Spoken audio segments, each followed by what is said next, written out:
গাজওয়াতুল হিন্দ কি ও কেন এবং কখন সংঘটিত হবে সংক্ষিপ্ত আকারে আমি তুলে ধরব, মনোযোগ সহকারে শুনবেন ইনশাআল্লাহ।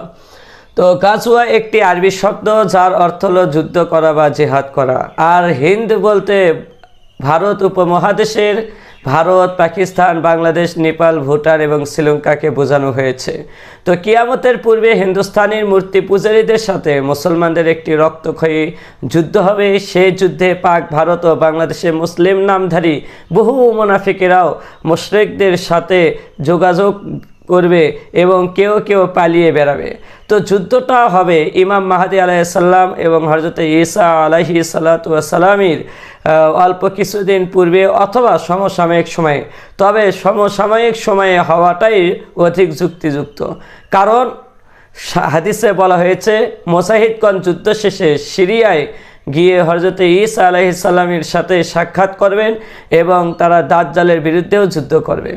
তো গাজওয়াতুল হিন্দ এতটা ভয়াবহ হবে যে অসংখ্য অগণিত মানুষের প্রাণহানি ঘটবে, এমনকি মানুষের রক্তে রক্তে পায়ের টাকনু পর্যন্ত ডুবে যাবে।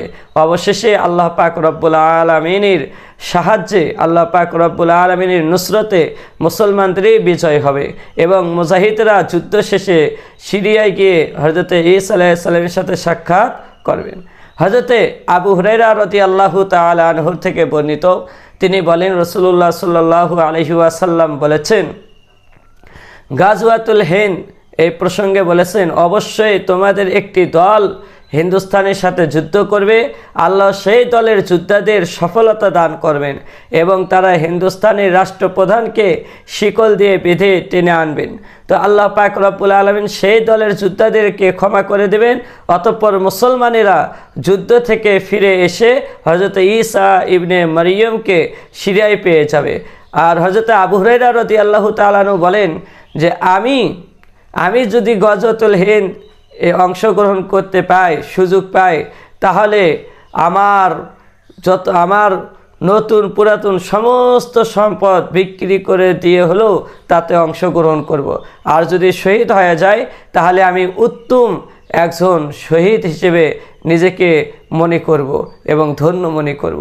এই জন্য যদি গাজওয়াতুল হিন্দ আমরাও পায়ে থাকি তাহলে আমরা এরকমভাবে আমাদের সম্পদ অর্থ ব্যয় করে হলেও আমরা গাজওয়াতুল হিন্দে অংশগ্রহণ করব। হামাগুড়ি দিয়ে হলেও গাজওয়াতুল হিন্দে আমরা অংশগ্রহণ করব। ইনশাল্লাহ মুসলমানদের বিজয় আসবেই।